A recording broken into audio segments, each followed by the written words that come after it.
Rekla su mi da nije moguće. Da nije uopšte moguće. Znate šta sam im ja rekao? Ja sam im rekao štogod.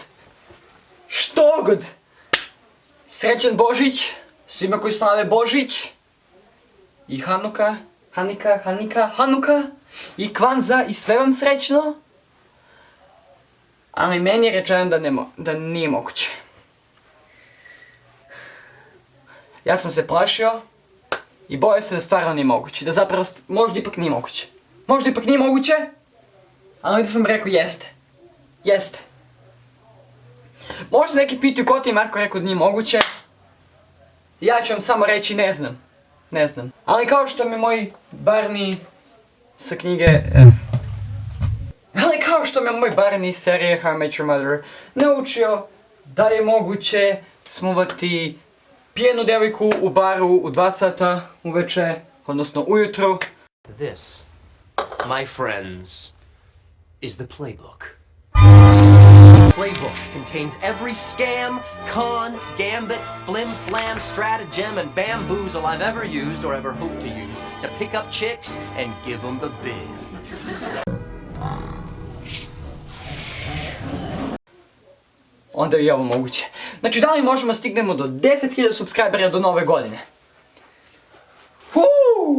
Znam da je mnogo zatražiti.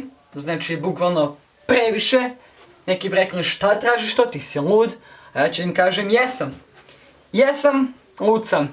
Znam da je to samo 6 dana. Ali ja mislim da mi to možemo. Ja mislim da mi imamo dovoljno moći.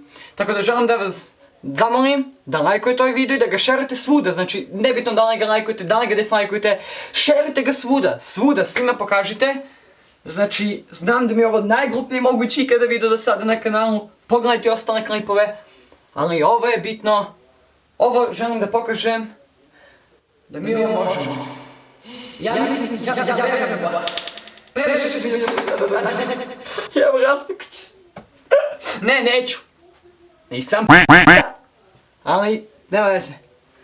Ja mislim možemo. I želim da vas zamolim. Hajmo do 10.000 subscribera do nove godine. Da li mi to možemo? Da li možemo? Da li možemo? Ne znam.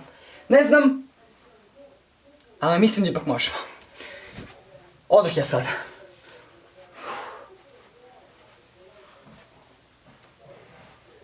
Neko mora da pokupi kameru. Hvala ljudi. Hvala.